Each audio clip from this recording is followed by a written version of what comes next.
अस्सलाम वालेकुम, मैं हूं शाहजेब खानजादा। अमेरिका और इसराइल की ईरान पर बमबारी के बाद मशरिक वस्ता में जारी जंग का आज 11वां दिन है और आज भी दोनों जानिब से एक दूसरे के अहदाफ पर हमले किए गए हैं। ईरान की जानिब से मशरिक वस्ता में इसराइल और अमरीकी असासों पर जवाबी हमले भी किए गए हैं और आज भी बहरीन, कुवैत, मुत्तहदा अरब अमारात और सऊदी अरब में हमले रिपोर्ट हुए हैं। ईरानी हमलों के दौरान बहरीन के शहर मनामा में एक शख्स मारा गया है और इसराइल के वस्ती इलाके में 2 अफराद हलाक हुए हैं, जबकि ईरान में भी आज शदीद हमले हुए हैं। और अल जजीरा के मुताबिक कल रात को तेहरान में इस जंग की सबसे शदीद बमबारी देखी गई है और शहर के मरकज में रिसालत स्क्वायर के करीब हमले के दौरान कम से कम 40 अफराद मारे गए हैं। इस सारी सूरत हाल में अली खामनाई के बेटे मुश्तबा खामनाई को नया सुप्रीम लीडर चुन लिया गया है। आज वज़ीर आज़म शहबाज शरीफ ने भी नए ईरानी सुप्रीम लीडर को ख़त लिखकर नेक ख्वाहिशात का इजहार किया है और सारी दुनिया की नज़रें मुश्तबा खामनाई पर हैं। मुश्तबा खामनाई के सुप्रीम लीडर बनने के बाद सदर ट्रंप का ईरान में वेनेजुएला मॉडल दोहराने का प्लान फ्लॉप हो गया है और अब सदर ट्रंप मुश्तबा खामनाई के सुप्रीम लीडर बनने पर खुलकर तबसरा करने को भी तैयार नहीं है। हालांकि वो पहले नाम लेकर कह रहे थे कि मुश्तबा खामनाई को सुप्रीम लीडर नहीं बनना चाहिए, बल्कि जो भी बने उसमें मेरी मर्जी शामिल होनी चाहिए। यानी ईरान में जमहूरियत, ख़वातीन की आज़ादी और अवाम की खुशहाली से कोई मतलब नहीं। मतलब है तो इस बात से कि ईरान में अमेरिका और इसराइल की मर्जी का रजीम हो। और अब इसराइल ने कहा है कि वो नए सुप्रीम लीडर को भी टारगेट करेगा। सदर ट्रंप ने यह भी कहा था कि हम ईरान में हुकूमत का ऐसा सरबराह चाहते हैं जो ईरान को जंग की तरफ ना ले जाए। खुद जंग छेड़कर कह रहे थे कि ईरान में ऐसा सरबराह हरगिज़ नहीं आना चाहिए जो जंग की तरफ ले जाए। ईरान जंग की तरफ नहीं जा रहा था। ईरान तो आपसे मुज़ाकरात कर रहा था। मुज़ाकरात के 3 राउंड भी हो चुके थे। मुज़ाकरात में सालिसी का किरदार अदा करने वाले मुल्क ओमान के वज़ीर ख़ारजा बदरबू सईदी ने भी कहा था कि ईरान ज़ीरो स्टॉक पाइलिंग के लिए भी मान गया था। फिर नेतन्याहू के कहने पर अमेरिका ने इसराइल के साथ मिलकर ईरान पर हमला कर दिया। पिछले साल जून में भी यही हुआ था और मुज़ाकरात के दौरान इसराइल ने ईरान पर हमला कर दिया था और फिर अमेरिका भी हमले में शामिल हो गया था। और अब ट्रंप कह रहे हैं कि ईरान में हुकूमत का ऐसा सरबराह चाहते हैं जो ईरान को जंग की तरफ ना ले जाए। सदर ट्रंप अमरीकियों से वादा करके सदर बने थे कि वो अमेरिका को किसी नई जंग में नहीं ले जाएंगे, तो वादा खिलाफी अपनी ही आवाम से कौन कर रहा है? सारी दुनिया की मार्केट्स और मईशतों को खतरे में कौन डाल रहा है? हालांकि अमरीकी इंटेलिजेंस ने सदर ट्रंप को बताया था कि खामनाई को कत्ल करने से ईरान में रजीम चेंज नहीं होगा। अमरीकी अखबार वॉशिंगटन पोस्ट के मुताबिक अमरीका की नेशनल इंटेलिजेंस काउंसिल ने यह इंटेलिजेंस रिपोर्ट भी तैयार की थी कि अगर अमेरिका ने ईरान पर एक बड़े स्केल पर भी हमला कर दिया तो भी ईरान में रजीम का खात्मा नहीं होगा।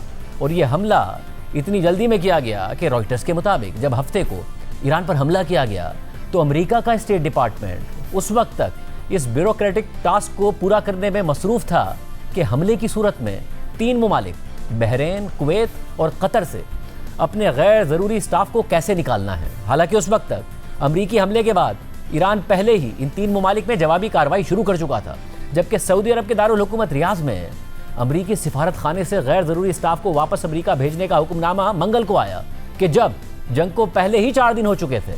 हालांकि माजी में हमेशा अमरीका ने किसी भी कार्रवाई या हमले से काफ़ी पहले ऐसा किया था।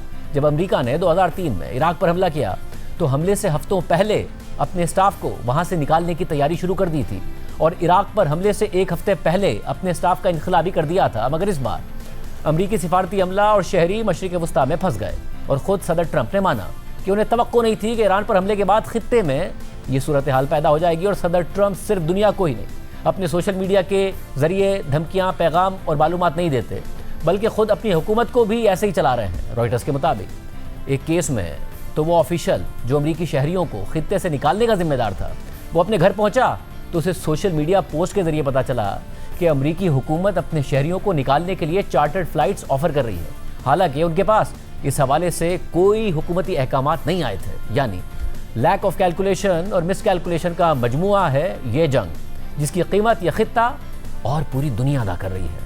और इस सारी सूरत हाल में जंग से मुताल्लिक सदर ट्रंप की गैर वाज़ेह हिकमत अमली और मुतज़ाद बयानात ने उनकी कन्फ्यूजन को वाज़ेह कर दिया है। और यह भी वाज़ेह हो रहा है कि नेतन्याहू के दबाव में ईरान पर हमले की मिसकैलकुलेशन से एक वाज़ेह जीत के साथ निकलना अब ट्रंप के लिए एक नया चैलेंज बन गया है। ऐसे में एक तरफ ट्रंप और उनकी इंतज़ामिया मुसलसल जंग के खात्मे के बारे में मुख्तलिफ और बाज़ औक़ात एक दूसरे से मुतसादिम बयानात दे रहे हैं, तो दूसरी तरफ ये खबरें भी आ रही हैं कि ट्रंप इंतज़ामिया आलमी मार्केट में तेल की बढ़ती हुई कीमतों से शदीद परेशान है। साथ ही ईरान पर शदीद बमबारी के बावजूद ईरान के इंतहाई अफजोदा यूरेनियम के ज़खायर को हासिल करना अब भी ट्रंप इंतजामिया के लिए एक बड़ा चैलेंज है। और अमरीकी मीडिया में अब यह खबरें लीक की जा रही हैं कि अमरीकी हुकाम इस मकसद के लिए अपनी ज़मीनी अफवाज ईरान के अंदर भेजने पर गौर कर रहे हैं, जो एक निहायत पेचीदा और ख़तरनाक मिशन होगा। इसी दौरान अमरीकी हुकाम ईरान के एक इंतहाई अहम जजीरे पर कब्जे के ऑप्शन पर भी गौर कर रहे हैं ताकि तेल की सप्लाई को कंट्रोल किया जा सके। ये खबरें भी लीक की जा रही हैं और ये सब उस सूरत में हो रहा है कि जब सदर ट्रंप को समझ नहीं आ रहा है कि वो कैसे विक्ट्री डिक्लेयर करें। इस सारी सूरत हाल में आज अमरीकी नशरियाती इदारे फॉक्स न्यूज़ के एक नुमाइंदे ने बताया कि उनकी सदर ट्रंप से बात हुई है, जिसके दौरान ट्रंप ने ईरान से मुज़ाकरात पर कहा कि मैं सुन रहा हूँ कि ईरानी बहुत शिद्दत से बात करना चाहते हैं, ये मुमकिन है और शराइत पर मुनहसिर है। ट्रंप ने मज़ीद कहा कि हमें अब बात करने की ज़रूरत नहीं है, लेकिन यह मुमकिन है। अहम बात यह है कि सदर ट्रंप 28 फरवरी को ईरान पर हमलों के बाद से मुसलसल ये दावा कर रहे हैं कि ईरान बात करना चाहता है, मगर ईरान की जानिब से ऐसे दावों को मुसलसल मुस्तरद किया गया है और अब तक मुज़ाकरात की कोई बाज़ाब्ता तस्दीक सामने नहीं आई है। लेकिन ट्रंप के कन्फ्यूजन से भरपूर मिक्स्ड सिग्नल्स सिर्फ बातचीत तक ही महदूद नहीं है, बल्कि वो जंग की मुद्दत और उसके अख्तिताम के हवाले से भी मुसलसल अलग अलग बयानात दे रहे हैं। कल अमरीकी नशरियाती इदारे CBS न्यूज़ को दिए गए एक टेलीफोनिक इंटरव्यू के दौरान ट्रंप ने कहा कि ये जंग तकरीबन मुकम्मल हो चुकी है और फिर उसके चंद घंटों बाद फ्लोरिडा में प्रेस कॉन्फ्रेंस के दौरान ट्रंप ने एक सवाल के जवाब में कहा कि यह जंग बहुत जल्द ख़त्म हो जाएगी। ईरान के पास जो कुछ था वो सब खत्म हो चुका है, इसलिए वाज़ेह है कि कार्रवाई बहुत ताकतवर और बहुत मौसर रही है। On Iran, you called it an excursion. You said it would be over soon. Are you thinking this week it will be over? No, Are you talking but soon. about days? I think soon. Okay, and with respect Very soon. Look, everything they have is gone, including their leadership. In fact, there are 2 levels of leadership, and even actually, as it turns out, more than that. But 2 levels of leadership are gone. Most people have never even heard about the leaders that they're talking about. So it's obviously been very powerful, very effective. मगर इसी press conference के दौरान जब Trump से सवाल हुआ कि आप कह रहे हैं कि जंग तकरीबन मुकम्मल हो चुकी है, मगर आपके वज़ीर दिफा का तो कहना है कि अभी तो जंग का आगाज़ है, तो इस पर ट्रंप ने कहा कि आप दोनों चीज़ें कह सकते हैं। Mr. President, you've said the war is, quote, very complete, but your defense secretary says this is just the beginning. So which is it? Well, I think you for could this war say to it last both. for? It's the beginning. It's the beginning of building a new country, but they have no Navy, they have no Air Force, they have no anti-aircraft equipment. It's all been blown up. They have no radar, they have no telecommunications, and they have no leadership. It's all gone. कल एक बार फिर straight of Hormuz की बंदिश पर Trump ने Iran को धमकी दी थी और सोशल मीडिया पर पोस्ट करते हुए लिखा कि अगर ईरान स्ट्रेट ऑफ हुर्मुज़ में तेल के बहाव को रोकने की कोई भी कार्रवाई करता है तो अमेरिका ईरान पर अब तक किए गए हमलों के मुकाबले में 20 गुना ज़्यादा शिद्दत के साथ हमला करेगा। साथ ही हम आसानी से तबाह होने वाले ऐसे अहदाफ को भी निशाना बनाएंगे जो ईरान की बतौर कौम दोबारा तामीर को तकरीबन नामुमकिन बना देंगे। उन पर मौत और आग बरसेगी, लेकिन मैं उम्मीद और दुआ करता हूँ कि ऐसा ना हो। ये अमेरिका की जानिब से चीन और उन तमाम ममालिक के लिए एक तोहफा है जो स्ट्रेट ऑफ हुर्मुज़ का भरपूर इस्तेमाल करते हैं। उम्मीद है कि हमारा ये इक़दाम बहुत सराहा जाएगा। ट्रंप की धमकी के बाद ईरान की पासदाराना इनकलाब का जवाब भी सामने आया, जिसमें उन्होंने कहा कि अगर ईरान पर अमेरिका और इसराइल के हमले इसी तरह जारी रहते हैं तो स्ट्रेट ऑफ हुर्मुज़ से तेल का 1 लीटर तक जाने नहीं दिया जाएगा। और अब अरबों डॉलर्स मालियत का असलाहा इस्तेमाल करने के बावजूद ईरान के खिलाफ जंग में अमेरिका फ़िलहाल अपने अहम मकासद हासिल करने में अब तक नाकाम नज़र आ रहा है। और इन मकासद में ईरान में मौजूद आला सतह पर अफजोदा यूरेनियम का ज़ख़ीरा भी शामिल है। और इस हवाले से अब खबर सामने आ रही है या लीक की जा रही है कि ट्रंप इंतज़ामिया इस यूरेनियम को हासिल करने के लिए ईरान के अंदर ज़मीनी फ़ोर्स भेजने की तजवीज़ पर गौर। वो फ़ोर्स ईरान में ऑपरेशन करके और उस यूरेनियम को वहाँ से निकाल कर बाहर मुंतकिल करेगी। इस हवाले से CNN की रिपोर्ट के मुताबिक अमेरिका की फ़ौजी मनसूबाबंदी से वाकिफ़ 7 मौजूदा और साबिक हुक्काम ने बताया है कि ईरान के बाकी मानदा इंतहाई अफजोदा यूरेनियम के ज़ख़ीरे को हासिल करना एक ऐसा मकसद है जिस पर ट्रंप इंतज़ामिया गौर कर रही है। लेकिन इसके लिए खुसूसी ऑपरेशन फोर्सेस से ज़्यादा अमरीकी ज़मीनी फ़ौजियों की बड़ी तादाद की ज़रूरत होगी, वो भी ईरान के अंदर कार्रवाई के लिए। ईरान के इस इंतहाई अफजोदा यूरेनियम के ज़ख़ीरे के बारे में ख्याल किया जाता है कि यह ज़मीन के अंदर बहुत गहराई में मौजूद एक स्टोरेज में रखा हुआ है। वाज़ेह है कि गुज़िश्ता साल जून में 3 ईरानी जौहरी तनसीबात को निशाना बनाने वाली अमरीकी बमबारी भी ईरान के इस तमाम इंतहाई अफजोदा यूरेनियम के ज़ख़ीरे को तबाह नहीं कर सकी थी। 3 ज़राए के मुताबिक यह ख्याल किया जाता है कि ज़ख़ीरे का बड़ा हिस्सा ईरान की इस्फहान न्यूक्लियर साइट में मौजूद है। सदर ट्रंप ने ईरान की जौहरी सलाहियत के मुकम्मल खात्मे को जंग के सबसे बड़े मकासद में से बताया था और बार बार बताया था। और अगर ट्रंप इंतज़ामिया यूरेनियम हासिल करने के इस ऑपरेशन को आगे बढ़ाती है तो ये अमेरिकी ज़मीनी फौज की ईरान के अंदर पहली बड़ी तैनाती हो सकती है। CNN के मुताबिक ये एक ऐसा इजाफा होगा जिसमें बड़ी तादाद में अमेरिकी फौजियों को खतरे में डालना पड़ेगा, क्योंकि इस पेचीदा मिशन में कई टन इंतहाई ताबकार मवाद को ईरान के अंदर से निकाल कर बाहर मुंतकिल करना या उसे महफूज बनाना शामिल होगा। दो ज़राए के मुताबिक इस्फहान में मौजूद यूरेनियम तक सिर्फ ईरानियों को ही रसाई हासिल है, जो गुज़िश्ता साल अमरीकी फौजी हमलों के बाद कई महीनों से इस तंसीब की ज़मीनी इमारतों के मलबे को हटाकर इन ज़ेरे ज़मीन सुरंगों तक पहुंचने की कोशिश कर रहे थे, जहां यूरेनियम छुपाया गया था। अक़वाम मुत्तहिदा के जोहरी निगरां इदारे इंटरनेशनल एटॉमिक एनर्जी एजेंसी के सरबराह राफेल ग्रोसी ने पीर को बताया कि ईरान के तकरीबन 200 किलोग्राम इंतहाई अफजोदा यूरेनियम का ज़्यादातर हिस्सा गालिबन इस्फहान में ही मौजूद है, जबकि कुछ मिकदार ईरान की नेतन्स न्यूक्लियर साइट में भी है। ज़राए के मुताबिक इसी वजह से ट्रंप इंतज़ामिया इस बात पर गौर कर रही है कि अमरीकी फ़ौज के ज्वाइंट स्पेशल ऑपरेशंस कमांड के इलीट यूनिट्स को मुमकिना तौर पर इसराइली कमांडो फोर्सेस के साथ मिलकर इन सुरंगों में ईरान के अंदर दाखिल होने और अफजोदा यूरेनियम को महफूज बनाने या तबाह करने के लिए तैनात किया जाए। ज़राए के मुताबिक इस किस्म के मिशन के लिए दर्जनों या शायद सैकड़ों इजाफी ज़मीनी फ़ौजियों की ज़रूरत होगी, ताकि वो बुनियादी स्पेशल ऑपरेशन टीम की मदद कर सकें जो यूरेनियम तलाश करने की जिम्मेदार होगी, ख़ासतौर पर इस सूरत में कि जब ईरान की फ़ौज इस साइट और इसके इर्द गिर्द के इलाके पर पहले ही काबिज़ है। इस ऑपरेशन में सिर्फ इलाके को महफूज बनाने वाले फ़ौजी शामिल नहीं होंगे, बल्कि न्यूक्लियर मवाद के साथ ज़ेरे ज़मीन इंतहाई मुश्किल काम के लिए लॉजिस्टिक सपोर्ट भी शामिल होगी। इस सारी सूरत हाल में ये खबरें भी सामने आ रही हैं कि ट्रंप इंतज़ामिया तेल की कीमतों में तेज़ी से इजाफे पर पैनिक यानी बौखलाहट का शिकार हो गई थी, जैसे ही तेल की कीमतें $100 फी बैरल से ऊपर चली गई थी। इस हवाले से CNN की रिपोर्ट के मुताबिक ट्रंप इंतज़ामिया की अंदरूनी गुफ्तगू से वाकिफ़ अफराद के मुताबिक सदर ट्रंप के सीनियर मुआविनीन ने ईरान के साथ जंग के इब्तिदाई दिनों में तेल की कीमतों में कुछ मुख्तसर इजाफे की तवक्को तो की थी, लेकिन मार्केट के रद्द-ए-अमल की शिद्दत और इस शिद्दत के बरकरार रहने ने उन्हें हैरान कर दिया है। अब जबकि जंग शुरू होने के सिर्फ एक हफ्ते बाद तेल की कीमतें तकरीबन $100 फी बैरल के करीब मंडला रही हैं और अमेरिका में गैस की कीमतें तेजी से बढ़ रही हैं और सदर ट्रंप का मुल्क के बाहर जंग करने का फैसला मुल्क के अंदर उनकी मुआशी कामयाबियों के दावों को मिटा देने का खतरा पैदा कर रहा है। रिपोर्ट के मुताबिक पसे पर्दा अमरीकी हुक्काम बेचैनी के साथ ऐसे तरीके तलाश कर रहे हैं जिनसे इस बहरान को कम किया जा सके, क्योंकि उन्हें खदशा है कि यह सूरत हाल पहले ही बढ़ती हुई महंगाई से परेशान सदर ट्रंप के वोटर्स को नुकसान पहुंचा सकती है और इसके असरात अमेरिका की वसी मईशत तक फैलने का शदीद इम्कान रखते हैं। अमरीकी हुक्काम ने ऑयल इंडस्ट्री के नुमाइंदों पर तेल की पैदावार बढ़ाने के लिए भी जोर दिया है, ताहम कंपनियों में इस बात का ज़्यादा रुझान नहीं है कि वो ज़्यादा तेल की प्रोडक्शन बढ़ाएं, क्योंकि उन्हें इस बात का कोई वाज़ेह अंदाज़ा नहीं है कि ये बुलंद कीमतें कितनी देर तक बरकरार रहेंगी। इसके अलावा पीर को G7 ममालिक ने तेल की फरहमी में कमी के मसले से निपटने के लिए अपने तेल के इमरजेंसी ज़खायर को मुश्तरका तौर पर जारी करने पर गौर तो किया, ताहम इस मामले से वाकिफ ज़राए के मुताबिक G7 ममालिक ने फौरी तौर पर कोई कदम ना उठाने का फैसला किया। ट्रंप इंतज़ामिया के हुकाम को उम्मीद थी कि स्ट्रेट ऑफ हुर्मुज़ से गुजरने पर आमादा होने वाले ऑयल टैंकर्स को $20 अरब तक की इंश्योरेंस की पेशकश से फ़र्क पड़ जाएगा, मगर ऐसा भी नहीं हुआ और कोई भी बड़ी बहरी जहाज़ की कंपनी स्ट्रेट ऑफ हुर्मुज़ से अपना जहाज़ गुजारने को तैयार नहीं है। Financial research firm Wolfe research में अमरीकी पॉलिसी और सियासत के सरबराह टोबिन मार्क्स के मुताबिक चाहे आपके पास आपकी शिप के डूबने के खतरे के खिलाफ इंश्योरेंस ही क्यों ना मौजूद हो, लेकिन आप फिर भी नहीं चाहेंगे कि आपका शिप डूब जाए। यही वजह है कि स्ट्रेट ऑफ हुर्मुज़ से एक हफ्ते से कोई शिप नहीं गुजरा।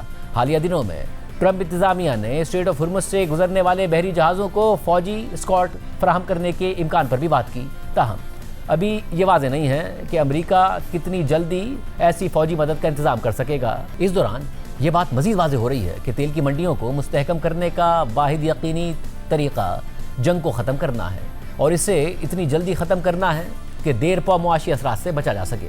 अमेरिका में तेल और गैस की सप्लाई तो मौजूद है, मगर जब बैनुल अक़वामी मार्केट में तेल और गैस की कीमतें बढ़ती हैं तो अमेरिका में भी साथ बढ़ती हैं, जो कि सदर ट्रंप के लिए परेशानी की बात है। इस हवाले से अल जज़ीरा ने अमरीकी शहरियों से बात भी की। तेल और गैस की कीमतों में इजाफे के अलावा इस जंग के दौरान अमरीका के असलहे की भारी मिकदार के इस्तेमाल पर भी अमरीका में खदशात का इजहार किया जा रहा है। इस हवाले से वॉशिंगटन पोस्ट की रिपोर्ट में लिखा है कि 3 अमरीकी ओहदेदारों के मुताबिक ईरान पर फौजी हमले के पहले 2 दिनों में पेंटागन ने 5.6 अरब डॉलर्स मालियत का असलहा इस्तेमाल कर डाला है।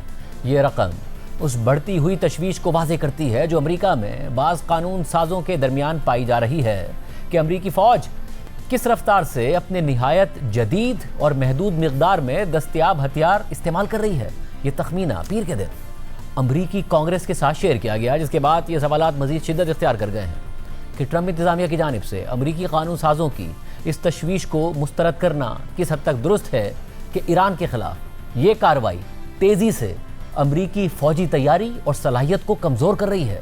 रिपोर्ट के मुताबिक अमरीकी ओहदेदारों ने यह भी कहा कि ट्रंप इंतज़ामिया इसी हफ्ते कांग्रेस को दिफाई बजट के लिए एक इजाफी दरख्वास्त भेजने वाली है, जिसकी मालियत मुमकिना तौर पर दसियों अरब डॉलर्स हो सकती है ताकि ईरान में फ़ौजी मुहिम को जारी रखा जा सके। ताहम इस इक़दाम को भी बहुत से डेमोक्रेट अरकान की मुखालफत का सामना करना पड़ सकता है।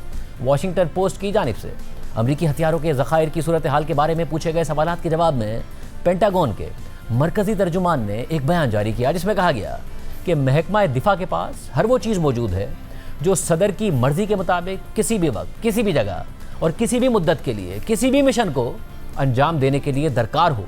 पूरे मशरिक़ वस्ता में फ़ौजी कार्रवाई की निगरानी करने वाली अमरीकी सेंट्रल कमांड ने कहा है कि ईरान में 5000 से ज़्यादा अहदाफ को निशाना बनाया गया और इसके लिए 6000 से ज़्यादा गोला बारूद इस्तेमाल किया गया। रिपोर्ट में मज़ीद लिखा है कि ऐसे में कि जब अमरीकी फ़ौज अपने हथियारों के ज़खायर तेज़ी से इस्तेमाल कर रही है तो वो दुनिया के दीगर इलाकों से भी वसाइल ईरान जंग के लिए मुंतकिल कर रही है, जिनमें इंडो पैसिफिक खित्ता भी शामिल है। अमरीकी कानून साज तवील अरसे से ये खदशा जाहिर करते आए हैं कि अगर अमरीका चीन के साथ कोई तनाज़े में चला गया तो पेंटागन के पास जदीद हथियारों के कम ज़खायर एक बड़ा मसला बन जाएंगे। 2 अमरीकी ओहदेदारों के मुताबिक पेंटागन दिफाई निज़ाम थाड के कुछ हिस्से जनूबी कोरिया से मशरिक़ वस्ता मुंतकिल कर रहा है। इसके अलावा अमरीकी फ़ौज ईरान के ड्रोन और बैलिस्टिक मिसाइल हमलों के खिलाफ दिफा को मजबूत बनाने के लिए इंडो पैसिफिक और दीगर इलाकों से पेट्रियट इंटरसेप्टर्स के अपने ज़खायर से भी हथियार मुंतकिल कर रही है। तज्ज़ियाकारों का कहना है कि ईरान के जवाबी हमलों की पेचीदगी और महारत ने उन्हें हैरान कर दिया है। इन हमलों में ईरान ने बाज़ मौक़े पर अमरीकी और इसराइली फ़िज़ाई दिफाई निज़ाम के अहम हिस्सों को निशाना बनाने और उन्हें आर्ज़ी तौर पर नाकारा बनाने की सलाहियत दिखा दी है, जिनमें रडार और कमांड एंड कंट्रोल सिस्टम्स शामिल हैं। मज़ीद ये कि रूस ईरान को खुफिया मालूमात फराहम कर रहा है ताकि अमरीकी अफवाज के खिलाफ उसके हमलों की दुरुस्तगी बढ़ाई जा सके। तज्ज़ियाकारों के मुताबिक इस ताबुन से ईरान अपनी फ़ौज को जंग के दौरान पहुँचने वाले नुकसानात की कुछ हद तक तलाफ़ी करने की कोशिश कर रहा है। इस सारी सूरत हाल में अमरीका और इसराइल की ईरान जंग से मुतालिक अब सबसे अहम सवाल यह है कि सबसे पहले कौन पलक झपकेगा, यानी कौन पहले पीछे हटेगा। इस हवाले से बैनुल अक़वामी खबर रसाई इदारे रॉयटर्स ने लिखा है कि दोनों जानिब के स्ट्रेटेजिस्ट के लिए ये जंग अब बर्दाश्त के 2 इम्तिहानों से डिफाइन हो रही है। पहला इम्तिहान यह है कि आया ईरान मुसलसल मिसाइल दाग सकता है या नहीं, और दूसरा यह है कि आया अमरीका और इसराइल इन मिसाइलों को रोकने की मुआशी, फ़ौजी और सियासी कीमत बर्दाश्त कर सकते हैं या नहीं। मशरिक़ वस्ता के उमूर के माहिर फवाद जर्जिस के मुताबिक सबसे बड़ा सवाल यह है कि इस जंग में पहले पलक कौन झपकेगा, डोनाल्ड ट्रंप या ईरान की क़यादत। तेल की कीमतों में इजाफे और मगरबी मईशतों पर माली दबाव बढ़ने से ईरान को ये उम्मीद है कि ये दबाव अमरीका को पसपाई पर मजबूर कर देगा, और इब्तिदाई इशारे भी यही हैं कि इस दबाव के असरात पहले से ही महसूस होने लगे हैं। तेल की कीमतें तेज़ी से बढ़ रही हैं, गैस महंगी हो रही है और अमरीका में सियासी बेचैनी बढ़ रही है, क्योंकि ये मुआशी असरात अमरीका में नवंबर में होने वाले मिड टर्म इलेक्शन से टकरा रहे हैं। फवाद जर्जिस का मजीद कहना है कि इस दबाव के तहत ट्रंप बिलाखिर ये कहते हुए फतह का ऐलान करके रास्ता निकालने की कोशिश कर सकते हैं कि ईरान के सुप्रीम लीडर को मार दिया गया है और ईरान की जौहरी और मिसाइल सलाहियतों के साथ अहम फौजी इंफ्रास्ट्रक्चर को तबाह कर दिया गया है। और दूसरी तरफ इस जंग के बाद ईरान के लिए उसकी बका ही काफ़ी होगी, चाहे ईरान का ज़्यादातर स्ट्रेटेजिक इंफ्रास्ट्रक्चर तबाह भी हो जाए। ईरान की क़यादत दुनिया की तारीख के सबसे बड़े फौजी इत्तेहादों में से एक के खिलाफ जिंदा रहने को ही फतह करार दे सकती है। आखिर में जो मंजर सामने आएगा वो शायद एक ज़ख्मी ईरान होगा, लेकिन ये ज़ख्मी ईरान भी इतना ही ख़तरनाक और शायद इससे भी ज़्यादा गैर मुतवक्के साबित हो सकता है जितना वो इस जंग से पहले था। इस सारी सूरत हाल में कतरी वज़ीर आज़म मोहम्मद बिन अब्दुर्रहमान अस्सानी का ईरान जंग से मुतालिक अहम बयान भी सामने आया है। कतरी वज़ीर आज़म ने स्काई न्यूज़ को एक इंटरव्यू के दौरान बताया कि ईरानियों की जानिब से खलीजी ममालिक पर हमला करने की ये मिसकैलकुलेशन हर चीज़ को तबाह कर चुकी है। जब हम सब ने ईरानी सदर का दोस्त अरब ममालिक पर हमले ना करने का बयान देखा तो सब लोग पुरुमीद थे, मगर उनके बयान देने के फ़ौरन बाद ही हम पर एक हमला हो गया। कतरी वज़ीर आज़म ने मजीद कहा कि हम हमले के वक्त खलीज ताउन काउंसिल के दूसरे ममालिक के साथ मिलकर एक मुश्तरका बयान तैयार करने पर काम कर रहे थे। हम चाहते थे कि ईरानी सदर ने जो कहा है वो अमली शक्ल में भी नजर आए, लेकिन जब हम इस बारे में खलीजी ममालिक के अपने साथियों के साथ बात ही कर रहे थे तो इसी दौरान हम ईरानी हमले की जद में आ गए। जो कुछ हुआ इसने ईरान के साथ हमारे ताल्लुकात में मौजूद एतमाद को शदीद धचका पहुंचाया है। बदकिस्मती से उन्होंने कुछ जवाज और बहाने बनाए हैं जिन्हें इस्तेमाल करके वो कतर और दीगर ममालिक पर इन हमलों को जायज़ करार देने की कोशिश कर रहे हैं, जिसे हम मुकम्मल तौर पर मुस्तरद करते हैं। ये शदीद धोखे का एहसास है। ये दूसरी बार हुआ है। ईरानियों की जानिब से खलीजी ममालिक पर हमला करने की ये मिसकैलकुलेशन हर चीज़ को तबाह कर चुकी है। उन्होंने शहरी इंफ्रास्ट्रक्चर को निशाना बनाया, उन्होंने तवानाई के इंफ्रास्ट्रक्चर को निशाना बनाया, उन्होंने कतर के मुख्तलिफ असासों को निशाना बनाया। ये इंतहाई खतरनाक गलत अंदाजे हैं। जब हम सब ने ईरानी सदर का बयान देखा तो सब लोग पुरुमीद थे, हत्ता कि उनके बयान देने के फौरन बाद तकरीबन 10 मिनट बाद ही हम पर एक हमला हो गया। हम उसी वक्त खलीज ताउन काउंसिल के दूसरे ममालिक के साथ मिलकर एक मुश्तरका बयान तैयार करने पर काम कर रहे थे, जिसमें यह जाहिर करना था कि हम क्या देखना चाहते हैं। हम चाहते थे कि ईरानी सदर ने जो कुछ कहा है वो अमली शक्ल में भी नजर आए, लेकिन जब हम इस बारे में खलीजी ममालिक के साथ अपने साथियों से बात कर रहे थे तो उसी दौरान हम हमले की जद में आ गए। जो कुछ हुआ उसने ईरान के साथ हमारे ताल्लुकात में मौजूद एतमाद को शदीद झटका पहुंचाया है। जबकि ईरान के सरकारी टीवी के मुताबिक ईरान के नायब वजीर खारजा काजिम गरीबाबादी ने कहा है कि फ्रांस, रूस और चीन समेत चंद ममालिक जंगबंदी के हवाले से ईरान से राब्ता कर चुके हैं। मुमकिना जंगबंदी के लिए ईरान की पहली शर्त यह होगी कि हमारे खिलाफ मजीद जारियत का खात्मा किया जाए। प्रोग्राम में ब्रेक शामिल करते हैं, मजीद अहम रिपोर्ट्स आपके सामने रखेंगे। जिस बात का डर था वही हो रहा है। अमेरिका और इसराइल की ईरान जंग के नताइज पाकिस्तान समेत पूरी दुनिया के अवाम और मार्केट्स को भुगतने पड़ रहे हैं। खुद अमेरिका के अवाम को 30% महंगे पेट्रोल की सूरत में भुगतने पड़े। कल सुबह तेल की कीमतें मार्केट खुलते ही $120 फी बैरल की सतह को पहुंच गई थी। फिर ट्रंप के एक बयान ने कीमतें $80 फी बैरल पर पहुंचा दी थी और बयान यह था कि ईरान जंग खत्म होने के करीब है। यानी एक दिन में ऑयल मार्केट में 50% की ऊंच नीच देखी गई, जो पहले कभी नहीं हुआ। अमेरिकी स्टॉक मार्केट भी 1000 पॉइंट्स माइनस से खुली और फिर प्लस हो गई। पाकिस्तान की स्टॉक मार्केट में कल तकरीबन सारे स्टॉक्स में ऐसी मंदी थी कि लोअर लॉक्स लगे हुए थे और आज इतनी तेजी थी कि अपर लॉक्स लगे हुए थे। कल मार्केट को खुलते ही 5% गिरने की वजह से कूलिंग पीरियड के लिए 1 घंटा बंद करना पड़ा, तो आज मार्केट को खुलते ही 5% बढ़ने की वजह से 1 घंटा बंद करना पड़ा। दुनिया की दीगर स्टॉक मार्केट्स भी इसी तरह ऊपर नीचे हो रही हैं, कभी जंग में किसी मकाम को निशाना बनाने की खबर की वजह से, तो कभी सदर ट्रंप के किसी बयान की वजह से। और आज भी ब्रेंट क्रूड 90 और $95 फी बैरल के बैंड में ट्रेड होता रहा और फिर मजीद गिर गया। इस वक्त $82 फी बैरल की सतह पर आ गया है। यानी जंग शुरू होने के बाद जो बेपनाह इजाफा हुआ उसमें नुमायां कमी आ चुकी है, मगर एक्टिविटी इंतहा से ज़्यादा वोलेटाइल है और कीमतें दोबारा बढ़ने का खतरा अब भी बरकरार है, क्योंकि जिस रास्ते से दुनिया का 20% तेल गुजरता है वो बंद है। और हमने गुज़िश्ता हफ्ते आपको बताया था कि ये रास्ता बंद रहा तो एक बड़ा बहरान ये आएगा कि अरब ममालिक के पास तेल ज़मीन से निकालने के बाद उसे स्टोर करने की सलाहियत ख़त्म हो जाएगी, क्योंकि ये ममालिक सिर्फ 25 दिन तक तेल ज़ख़ीरा करने की सलाहियत रखते हैं और अब वही हो रहा है। और इन ममालिक को अपने तेल के जिन कुओं से प्रोडक्शन बंद करनी पड़ रही है उन्हें दोबारा इतनी प्रोडक्शन पर लाने में जंग ख़त्म होने के बाद भी वक्त दरकार होगा, क्योंकि तेल और गैस की मुकम्मल प्रोडक्शन स्विच ऑन करते ही फ़ौरन नहीं शुरू हो जाती। इस वक्त कुवैत के पास तेल ज़ख़ीरा करने की जगह ख़त्म हो रही है और उसने ईरान जंग के 1 हफ्ते के अंदर ही अपनी प्रोडक्शन कम कर दी है। रिफाइनरीज के ऑपरेशंस बंद होना शुरू हो गए हैं, क्योंकि रिफाइनरीज के पास तेल रिफाइन करने के बाद उसे स्टोर करने की जगह ख़त्म हो गई है।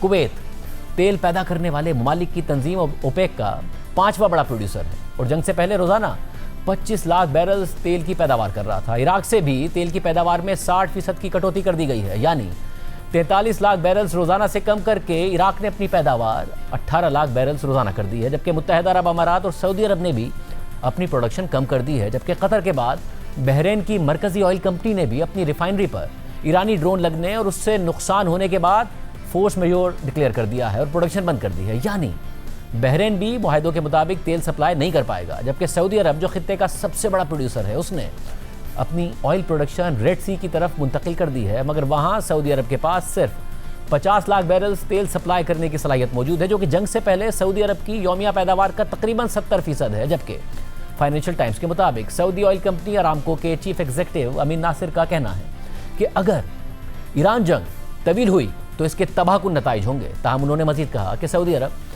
रेड सी में यानबू पोर्ट के जरिए अपनी 70% तेल की सप्लाई जल्द बहाल कर देगा, यानी 50 लाख बैरल सऊदी अरब से दुनिया को पहुंचना शुरू हो जाएगा। ये बात वाज़ेह है कि ईरान जंग से पहले सऊदी अरब अपनी तेल की सप्लाई का एक छोटा सा हिस्सा यानबू पोर्ट से सप्लाई करता था, बाकी सारी बरामदात स्ट्रेट ऑफ हुर्मुज़ से करता था, जो इस वक्त बंद है। सऊदी अरब ने माजी में यानबू पोर्ट तक तेल पहुंचाने के लिए अपने मुल्क में 746 मील तवील पाइपलाइन बनाई थी, ताकि स्ट्रेट ऑफ हुर्मुज़ पर किसी भी खतरे की सूरत में रेड सी से तेल की सप्लाई की जा सके। सऊदी अरब के अलावा मुत्तहिदा अरब अमारात के पास भी पाइपलाइन के जरिए स्ट्रेट ऑफ हुर्मुज़ को बाईपास करके टर्मिनल के जरिए तेल सप्लाई करने की सलाहियत मौजूद है, मगर वो भी इतनी नहीं है कि स्ट्रेट ऑफ हुर्मुज़ की बंदिश के नतीजे में पैदा होने वाले बहरान का इजाला हो सके। अहम बात यह है कि तेल पैदा करने वाले इन ममालिक ने उन बहरी जहाज़ों में भी तेल स्टोर करना शुरू कर दिया है, जो स्ट्रेट ऑफ हुर्मुज़ बंद होने की वजह से इन ममालिक से तेल लेकर आगे तो नहीं जा सकते, मगर समंदर में खड़े रहकर तेल को ज़ख़ीरा ज़रूर कर सकते हैं। मगर उन जहाज़ों की कैपेसिटी भी फुल हो चुकी है। 6 मार्च की ब्लूमबर्ग की रिपोर्ट के मुताबिक मशरिक़ वस्ता में सिर्फ 9 ऐसे बहरी जहाज़ नज़र आ रहे हैं जो तेल ज़ख़ीरा कर सकते हैं, और जैसे ही इन जहाज़ों को तेल से भर दिया जाएगा तो फिर सारा बोझ इन ममालिक की ज़मीन पर मौजूद स्टोरेज टैंक्स पर आ जाएगा, क्योंकि स्ट्रेट ऑफ हुर्मुज़ की बंदिश की वजह से ना तो कोई जहाज़ इन तेल पैदा करने वाले ममालिक की पोर्ट्स पर आ पा रहा है और ना ही जा पा रहा है।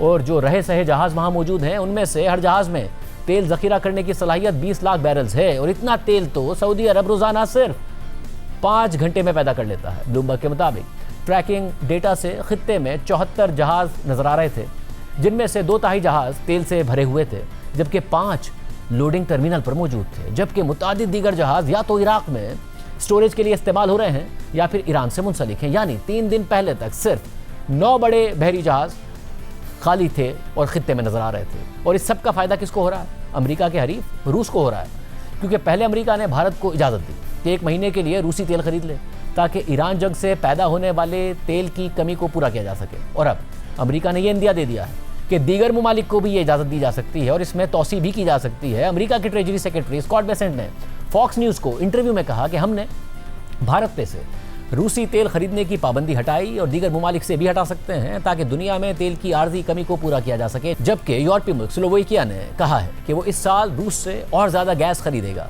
और मुल्क की सबसे बड़ी सरकारी गैस कंपनी ने ऐलान कर दिया है कि वो अप्रैल में 100% ईंधन की ज़रूरियात रूस से ख़रीदारी करके पूरी करेगा, जो कि गुज़िश्ता साल से 33% ज़्यादा खरीदारी होगी। ये बात वाज़ेह है कि यूक्रेन जंग की वजह से यूरोपीय यूनियन ने जनवरी 2027 तक रूस से तमाम गैस की खरीदारी ख़त्म करने का ऐलान किया था, जिसमें तवील मुद्दती मुआहदे भी शामिल हैं। और अब ईरान जंग ने अमेरिका के इत्तेहादी यूरोप को मुश्किल में डाल दिया है, और इस सूरत हाल में रूसी सदर पुतिन ने गुज़िश्ता हफ्ते ऐलान कर दिया था कि रूस इस बात पर गौर करेगा कि यूरोप को गैस की फ़रोख्त ख़त्म करके दीगर मार्केट्स में बेहतर रेट्स पर अपनी गैस फ़रोख्त करे। यानी वो रूस जो 1 हफ्ता पहले तक अपना तेल और गैस सस्ते रेट्स पर नहीं बेच पा रहा था क्योंकि ख़रीदारों को अमरीकी पाबंदियों का ख़तरा था, अब महंगा भी बेच रहा है और ज़्यादा भी बेच रहा है, और यूरोप को ना बेचने की धमकियां भी दे रहा है। फिर कल यूरोपीय मुल्क हंगरी के वज़ीर आज़म विक्टर ऑर्बन ने यूरोपीय यूनियन से मुतालबा किया कि वो बढ़ती हुई तेल और गैस की कीमतों का मुकाबला करने के लिए रूसी तेल और गैस की दरामद पर से यूरोपीय पाबंदियां हटा दे। और इस बयान के चंद घंटों बाद रूसी सदर पुतिन ने ऐलान कर दिया कि अब रूस एक शर्त पर अमेरिका के इत्तेहादी यूरोपीय ममालिक को तेल और गैस बेचेगा, और वो ये है कि वो रूस के साथ तेल और गैस खरीदने के तवील मुद्दती मुआहदे करें। अल जज़ीरा के मुताबिक रूसी सदर पुतिन ने टीवी पर खिताब में कहा कि रूसी कंपनियों को मशरिक़ वस्ता में जंग का भरपूर फ़ायदा उठाना चाहिए, और स्ट्रेट ऑफ हुर्मुज़ का रास्ता बंद होने के बाद ज़्यादा से ज़्यादा तेल और गैस मार्केट में बेचना चाहिए। पुतिन ने मजीद कहा कि अगर यूरोपीय कंपनीज और कस्टमर्स अचानक अपना रवैया बदलते हैं और हमारे साथ तवील मुद्दती ताउन के लिए तैयार होते हैं जो हर किस्म के सियासी दबाव से आज़ाद हो, तो फिर हम भी यूरोप के साथ काम करने को तैयार हैं। यानी अमेरिका और इसराइल की ईरान जंग ने 1 हफ्ते में हालात और मामलात इतने बदल दिए हैं कि अब भारतीय रिफाइनरीज के साथ साथ दीगर ममालिक खरीदारी के लिए लाइन में लगे हैं, और यह अमेरिका की इजाज़त से हो रहा है। वही अमेरिका जो ईरान जंग शुरू करने से पहले ये कह रहा था और अपने हरीफों को धमकियां और ताने दे रहा था कि जो रूस से तेल खरीद रहा है वो तो असल में यूक्रेन जंग के लिए रूस को फाइनेंसिंग फराहम कर रहा है। एक और दिलचस्प बात सुनिए, चीन भी अमेरिका का हरीफ है और ईरान के करीब है, और सदर ट्रंप की ईरान जंग के बाद ईरान ने स्ट्रेट ऑफ हुर्मुज़ बंद की हुई है और सैकड़ों जहाज आसपास के इलाकों में लगरअंदाज होकर खड़े हैं। मगर ईरान या तो इस वक्त स्ट्रेट ऑफ हुर्मुज़ से सिर्फ अपने जहाज़ों के जरिए अपना तेल बेच रहा है, या फिर अगर ईरान ने अपने अलावा कुछ जहाज जाने दिए हैं तो वो चीनी हैं। ब्लूमबर्ग के मुताबिक शिप ट्रैकिंग डेटा दिखाता है कि हफ्ते को स्ट्रेट ऑफ हुर्मुज़ से एक चीनी जहाज गुजरने दिया गया जो मुत्तहिदा अरब अमारात से चीन के लिए कार्गो लेकर जा रहा था, और ये एक हफ्ते में स्ट्रेट ऑफ हुर्मुज़ से गुजरने वाला किसी चीनी कंपनी का दूसरा जहाज था। जुमेरात को भी आयरन मेडिन नामी एक बड़े जहाज को स्ट्रेट ऑफ हुर्मुज़ से गुजरने दिया गया जब उसने अपना डेस्टिनेशन सिग्नल तब्दील करके चाइना ओनर कर दिया था, जबकि दूसरी तरफ दर्जनों तेल और गैस से भरे जहाज समंदर में खड़े हैं मगर उन्हें गुजरने नहीं दिया जा रहा। जुमे को सदर ट्रंप ने जहाज़ों के लिए $20 अरब री इंश्योरेंस प्रोग्राम का ऐलान किया ताकि वो स्ट्रेट ऑफ हुर्मुज़ से गुजरने का रिस्क ले सकें। इससे पहले सदर ट्रंप ने यह ऐलान भी किया था कि अमेरिका की नेवी इन बहरी जहाज़ों के साथ सिक्योरिटी फराहम करते हुए जाएगी, और ईरान के पासदारान इनकलाब ने यह चैलेंज दिया था कि जहाज़ गुजार कर दिखाओ, और अब तक ट्रंप के दावे ही साबित हुए हैं। जबकि ब्लूमबर्ग के मुताबिक tankertrackers.com के डेटा का जायजा लेने से पता चलता है कि ऐसे वक्त में कि जब स्ट्रेट ऑफ हुर्मुज़ दुनिया के दीगर ममालिक के लिए बंद है तो ईरान ने जंग के बाद बड़ी मिकदार ऑफ हुर्मुज़ से अपना तेल बेचा है। ईरान ने 28 फरवरी को जंग शुरू होने के बाद तकरीबन 1 crore 20 lakh barrels strait of Hormuz से सप्लाई किया है, जबकि हो सकता है कि असल मिकदार इससे भी कहीं ज़्यादा हो, क्योंकि जंग की वजह से जहाज़ों को ट्रैक करने वाली सैटेलाइट फीड अब डिले के साथ मौसूल हो रही है। हम एक ब्रेक शामिल करते हैं।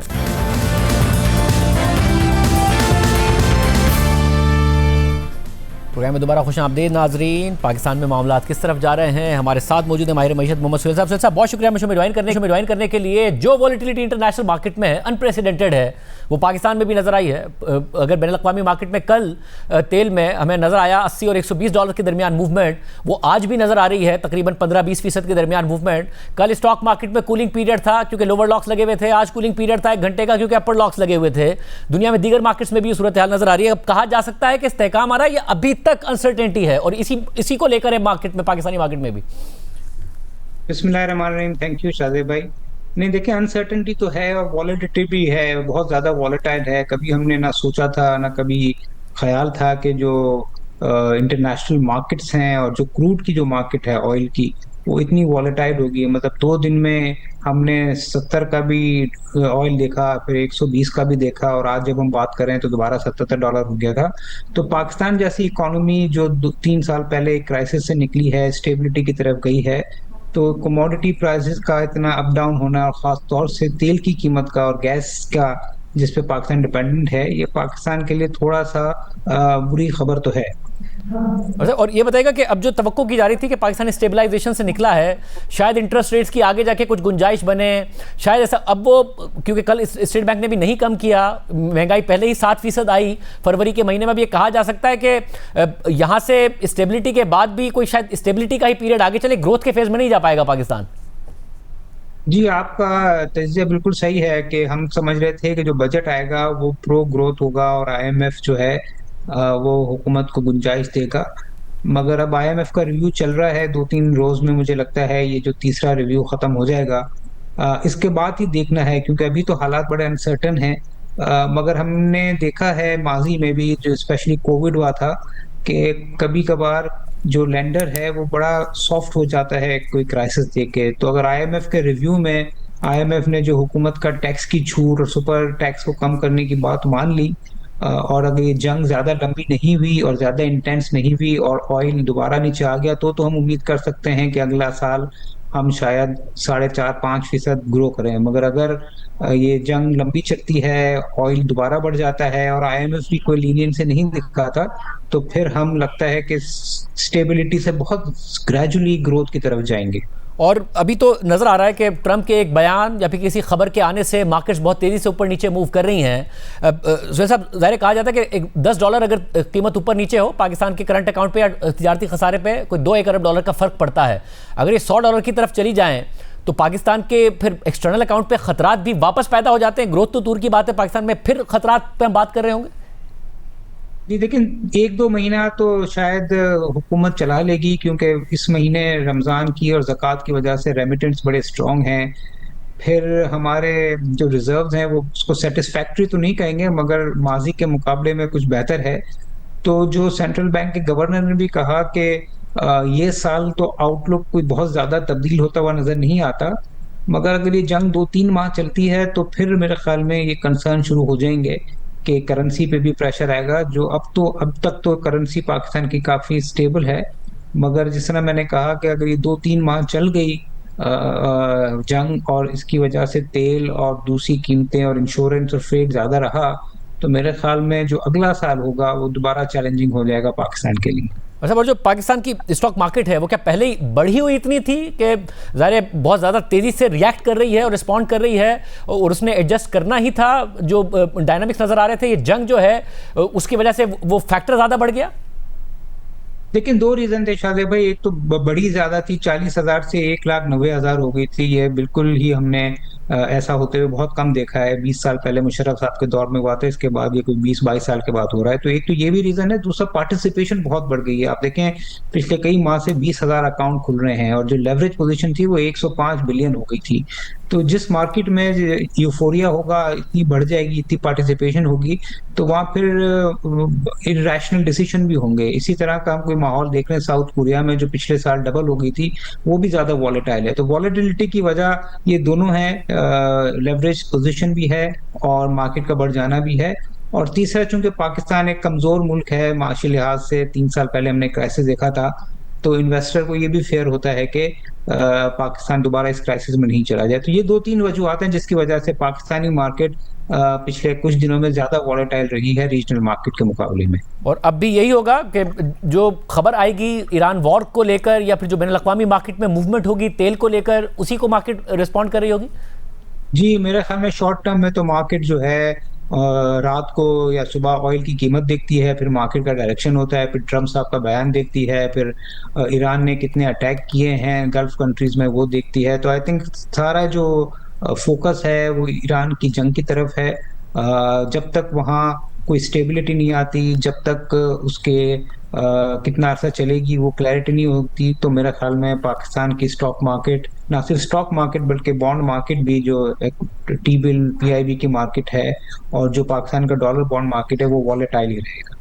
बहुत शुक्रिया मोहम्मद शज़िया, आपने सुना। अमेरिका और इसराइल की ईरान जंग की तरफ है। अमेरिका और इसराइल की बमबारी और ईरान के खिलाफ जंग के दौरान शहीद होने वाले ईरान के सुप्रीम लीडर आयतुल्ला खामनाई के बेटे मुज्तबा खामनाई अमेरिकी सदर ट्रंप की सख्त धमकियों के बावजूद ईरान के नए सुप्रीम लीडर बन गए हैं। आज वज़ीर आज़म शहबाज शरीफ ने ईरान के नए सुप्रीम लीडर मुज्तबा खामनाई को ख़त लिखा है। इस हवाले से वज़ीर आज़म हाउस से जारी एलामिये के मुताबिक वज़ीर आज़म शहबाज शरीफ ने मुज्तबा खामनाई को एक ख़त लिखा है, जिसमें उन्होंने उनके वालिद और ईरान के supreme leader ayatollah Syed Ali खामनाई की शहादत पर ताज़ियत का इज़हार किया, और साथ ही उन्हें सुप्रीम लीडर की जिम्मेदारियां संभालने पर मुबारकबाद दी है। अपने पैगाम में वज़ीर आज़म ने इस नाजुक मौके पर ब्रदर मुल्क ईरान के अवाम और पूरी मुस्लिम उम्मा के लिए पाकिस्तान के अवाम की जानिब से गहरे दुख और नेक दुआओं का इजहार किया। एलामिये के मुताबिक वज़ीर आज़म ने ख़त में लिखा है कि अली खामनाई की शहादत ने पाकिस्तान के अवाम को गहरे सदमे में मुब्तला कर दिया है, और पाकिस्तान इस मुश्किल वक्त में ईरान की क़यादत और अवाम के साथ मुकम्मल यकजहती के साथ खड़ा है। एलामिये में मज़ीद लिखा है कि मुज्तबा खामनाई को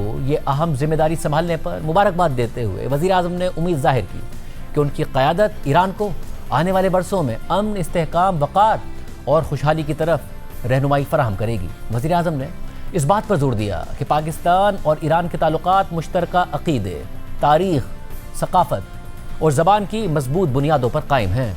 साथ ही वज़ीर आज़म ने इस अज़म का इयादा किया कि पाकिस्तान ईरान के साथ मिलकर बाहमी दिलचस्पी के तमाम शोबों में दो तरफ़ा ताउन को मज़ीद मजबूत बनाने के लिए काम जारी रखेगा, ताकि दोनों ब्रदर अवाम को फ़ायदा पहुँच सके। आज के प्रोग्राम में इतना ही, इजाज़त दीजिए, अल्लाह हाफ़िज़।